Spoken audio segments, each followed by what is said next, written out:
Hello दोस्तों, क्या हाल है। आज तारीख है 29 सितंबर, दिन रविवार, हिंदी तिथि आश्विन द्वादशी। और आइए बात करते हैं आज की मुख्य समाचार में दिन भर की 30 बड़ी खबरों पर नजर डालते हैं।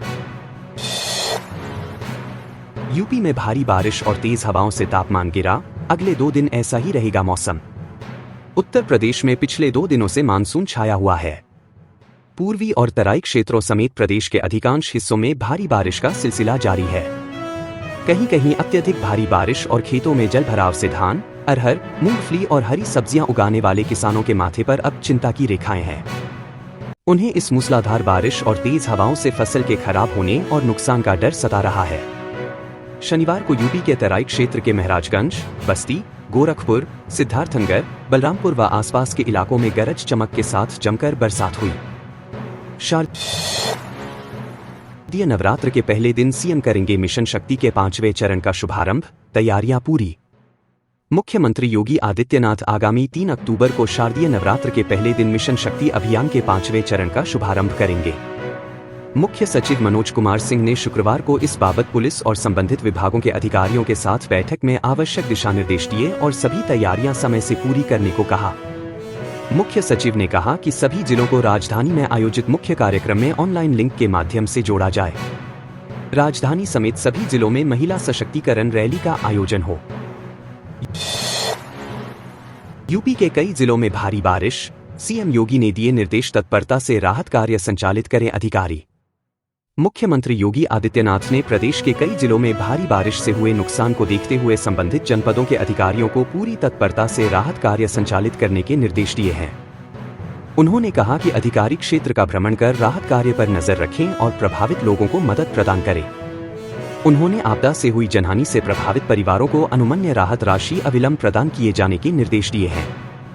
उन्होंने कहा कि जिन लोगों के घरों को नुकसान पहुंचा अथवा पशु हानि हुई, ऐसे प्रभावितों को तत्काल अनुमन्य वित्तीय सहायता प्रदान की जाए।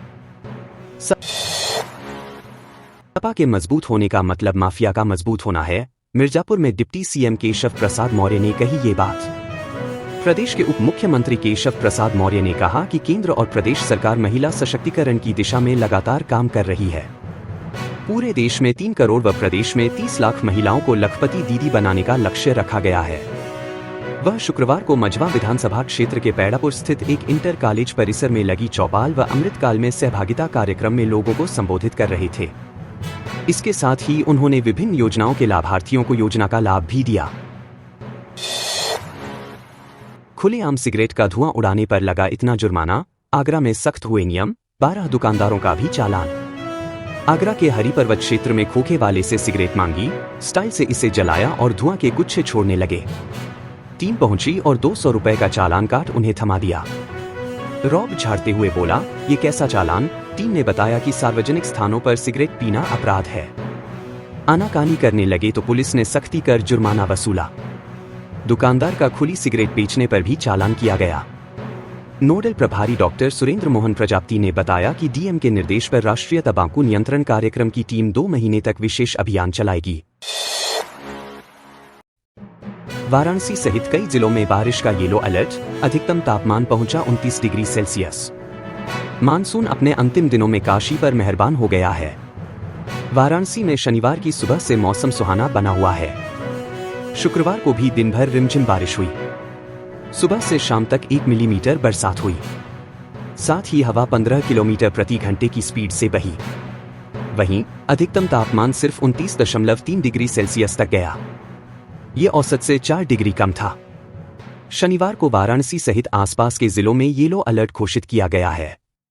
वाराणसी में 2 दिन से बारिश का सिलसिला जारी है।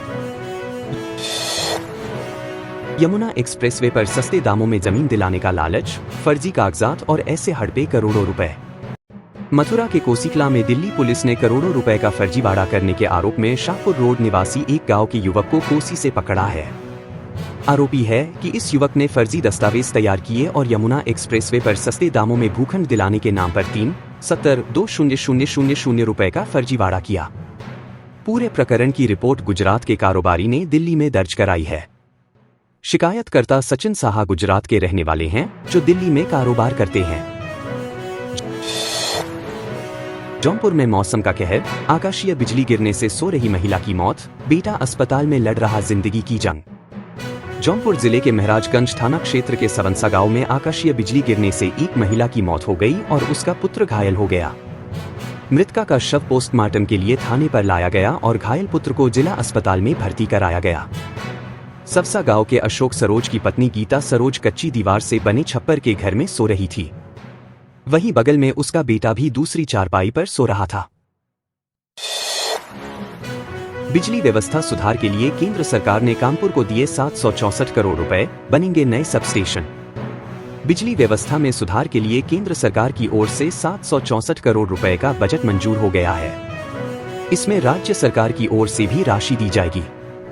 इस धनराशि से न सिर्फ 6 नए सब स्टेशन बनेंगे, बल्कि कई क्षेत्रों में 11 व 33 kV के अलावा ABC लाइन डाली जाएंगी। पूरा सिस्टम स्काडा से जुड़ जाएगा, जिससे एक फीडर पर बिजली जाते ही दूसरे फीडर से सप्लाई चालू हो जाएगी। यह सभी कार्य वर्ष 2027 तक पूरे होने हैं। बता दें कि शहर में केस को उपभोक्ताओं की संख्या में तेजी से इजाफा हो रहा है, जिससे बिजली की मांग भी बढ़ी है। पुलिस खुलासे से हैरत में परिजन, मौज मस्ती के लिए खुद के अपहरण का रचा नाटक, परिजनों से 25 लाख की मांगी फिरौती। मौज मस्ती के लिए स्वयं के अपहरण का वीडियो बनाकर परिजनों से 25 लाख रुपए की फिरौती की मांग कराने वाले युवक को पुलिस ने उसके दोस्त के साथ गिरफ्तार कर लिया। युवक के ड्रामा की जानकारी होने पर परिजन भी हैरत में पड़ गए। पुलिस ने उसके भाई की ओर से दोनों के खिलाफ मुकदमा दर्ज कर जेल भेज दिया है। सीओ श्वेता भास्कर के अनुसार थाना क्षेत्र के गांव कुआखेड़ा निवासी आरिफ ने बताया कि उसका भाई नाजिम बीती 25 सितंबर को थाना गजरौला के गांव बलदाना अस्करी खां निवासी अमित के साथ मुरादाबाद में रहने वाली अपनी बहन रूबी के पास गया था। बिजली गिरने से किसान व एक महिला की मौत, एक महिला झुलसी, 6 बकरियों की मौत। चित्रकूट जिले के अलग अलग थाना क्षेत्र में बिजली गिरने से एक किसान व एक महिला की मौत हो गई, जबकि एक महिला झुलस गई, जिसको इलाज के लिए परिजनों ने अस्पताल में भर्ती कराया है। 6 बकरियों की भी मौत हो गई है। सरधुआ थाना क्षेत्र के बरद्वारा निवासी राजू ने बताया कि उसके बाबा गज्जू प्रजापति 65 शुक्रवार की देर शाम को गांव के पास अपनी बकरियां चरा रहे थे। इसी बीच बिजली गिरने से वह गंभीर रूप से झुलस गए थे, जिनको परिजनों ने इलाज के लिए जिला अस्पताल में भर्ती कराया था। वाराणसी में बुलडोजर एक्शन, जर्जर भवनों के खिलाफ कार्रवाई, ध्वस्तीकरण के दौरान पुलिस को करनी पड़ी मशक्कत। वाराणसी नगर निगम द्वारा जर्जर भवनों को गिराने की प्रक्रिया शुरू कर दी गई है। शनिवार को प्रशासन की टीम ने पियरी चौकी के सामने भवन को ध्वस्त किया। इस दौरान भवन में रहने वाले लोगों को निकाला गया। निगम द्वारा नोटिस दिया गया था। भवन खाली करने में पुलिस को करनी पड़ी कड़ी मशक्कत। भवन को गिराने जैसे ही नगर निगम और पुलिस प्रशासन की टीम पहुंची तो भवन में रहने वाले किराएदारों और प्रशासन के बीच जमकर कहासुनी हुई। बुलडोजर के आगे महिलाएं आकर आपत्ति जताने लगी। अपहरण और दुष्कर्म के आरोपी साजिद पाशा पर 25,000 का इनाम घोषित, पुलिस कर रही की जोर शोर से तलाश। स्वार निवासी किशोरी के अपहरण और दुष्कर्म के मामले में फरार चल रहे साजिद अली पाशा की गिरफ्तारी के लिए पुलिस की कई टीमें लगातार प्रयास कर रही हैं। 1 माह बीतने के बाद भी पुलिस उस तक नहीं पहुंच पाई है। 31 अगस्त को कोतवाली क्षेत्र के एक गांव से 2 युवकों ने किशोरी का अपहरण किया था। पीड़ित परिवार की शिकायत पर पुलिस ने रिपोर्ट दर्ज की थी। 5 सितंबर को पुलिस ने किशोरी को बरामद कर लिया था। किशोरी के बयान के बाद अलीनगर उत्तरी स्थित ग्रीन सिटी हॉस्पिटल के संचालक साजिद अली पाशा का नाम सामने आया था। तब से यह मामला चर्चा में है। मेरठ में भाकियू का थाने में डेरा, राकेश टिकैत ने बीजेपी को सुनाई खरी खोटी, पीएम मोदी पर किए कटाक्ष। गुरुवार को हुए गन्ना समिति के डेलीगेट पद के नामांकन के बाद 102 प्रत्याशियों के निरस्त किए गए पर्चों में गड़बड़ी को लेकर भारतीय किसान यूनियन के कार्यकर्ताओं और किसानों ने जमकर हंगामा किया। SSP, SP city, SDM, ADM प्रशासन की तमाम कोशिशों के बाद भी कार्यकर्ता परतापुर थाने में धरने पर बैठे हैं। वहीं भारतीय किसान यूनियन के पदाधिकारियों का कहना है कि जब तक नामांकन में हुई गड़बड़ी को सही नहीं किया जाता, तब तक धरना खत्म नहीं किया जाएगा। भाकियू प्रवक्ता राकेश टिकैत भी धरने में शामिल होने पहुंचे हैं।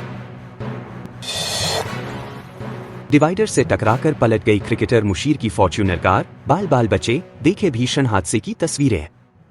लखनऊ के इकाना स्टेडियम में ईरानी कप खेलने से जा रहे भारतीय युवा क्रिकेट मुशीर खान शनिवार को पूर्वांचल एक्सप्रेसवे पर सड़क हादसे में घायल हो गए। उनके गर्दन पर चोट आई है। शनिवार को क्रिकेटर मुशीर खान रणजी ट्रॉफी खेलने के लिए अपने पिता समेत 2 अन्य लोगों के साथ आजमगढ़ से लखनऊ जा रहे थे। जयसिंहपुर कोतवाली क्षेत्र के पूर्वांचल एक्सप्रेसवे पर सबई गांव के पास उनकी फॉर्च्यूनर कार डिवाइडर से टकराकर पलट गई। उन्हें इलाज के लिए लखनऊ भेजा गया है।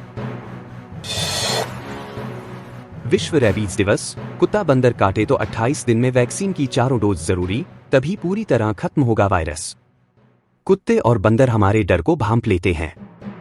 डरने पर हमारे शरीर में हार्मोन संबंधी बदलाव होते हैं। इसे पहचान कर ही वे हम पर हमला करते हैं।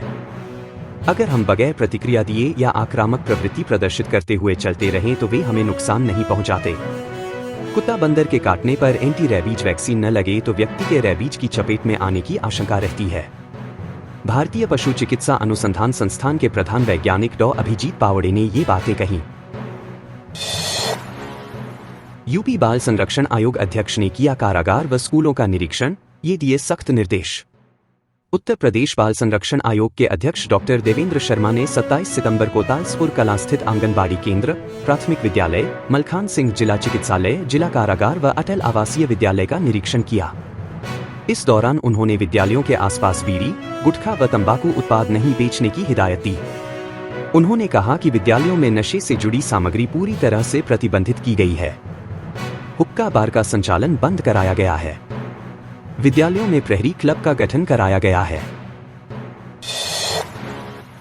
तिरुपति का लड्डू खाने वालों के प्रायश्चित के लिए बाबा विश्वनाथ का अभिषेक, मांगी गई क्षमा। तिरुपति मंदिर का अभक्ष्य प्रसाद खाने वालों के प्रायश्चित के लिए श्री काशी विश्वनाथ से गुहार लगाई गई। काशीवासियों ने बाबा विश्वनाथ का षोडशोपचार पूजन करके अनजाने में हुई गलती के लिए क्षमा मांगी और सभी को इस पाप से मुक्ति व प्रायश्चित की कामना भी की।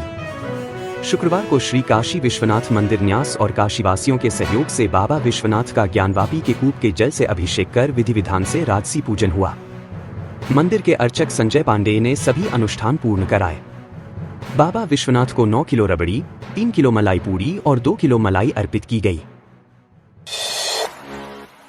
रघुवर की सुरक्षा में तैनात रहेंगे 3000 पुलिसकर्मी, ड्रोन से निगरानी, छतों पर भी रहेगी फोर्स। श्री राम बारात शनिवार को कड़े सुरक्षा घेरे में निकलेगी। मार्ग पर घरों और प्रतिष्ठानों की छतों पर पुलिस तैनात रहेगी। पूरे इलाके की ड्रोन कैमरों से निगरानी की जाएगी। कंट्रोल रूम से पुलिसकर्मी नजर रखेंगे। बम निरोधक दस्तों को भी लगाया गया है। मार्ग को 4 जोन में बांटा है। अपर पुलिस अधीक्षक व सीओ स्तर के अधिकारी तैनात रहेंगे। पीएससी और आरएएफ भी रहेगी। संवेदनशील इलाकों में अतिरिक्त फोर्स रहेगा। 2 मोबाइल टीम और 2 स्टैटिक टीम बनाई है। 3000 से अधिक पुलिसकर्मियों पर सुरक्षा का जिम्मा है। बदल रही काशी, रामनगर किले से चौराहे तक बनेगा डिवाइडर, पर्यटन को बढ़ावा देने के लिए किया जाएगा सुंदरीकरण। वीडीए की अवस्थापना निधि से रामनगर इलाके का कायाकल्प किया जाएगा। पर्यटन को बढ़ावा देने के उद्देश्य से यहाँ पाथवे, वेंडिंग जोन, ग्रीनरी और सांस्कृतिक स्थल का निर्माण कराया जाएगा। वीडीए उपाध्यक्ष पुलकित गर्ग की अध्यक्षता में हुई बैठक में रामनगर के सुंदरीकरण पर चर्चा की गई। उन्होंने बताया कि रामनगर किले के सामने गंगा पुल और मार्ग को सुंदर बनाया जाएगा। बैठक में ईवाई संस्था, इर्नस्ट एंड यंग की ओर से परियोजना की वस्तुस्थिति का प्रस्तुतिकरण किया गया।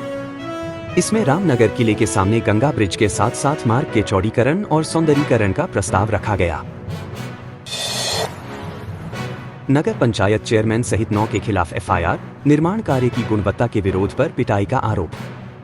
आजमगढ़ जिले के जहानागंज में नाली निर्माण कार्य की गुणवत्ता की शिकायत करने पर चेयरमैन सरफराज अहमद द्वारा एक व्यक्ति को धमकी देने का मामला सामने आया है।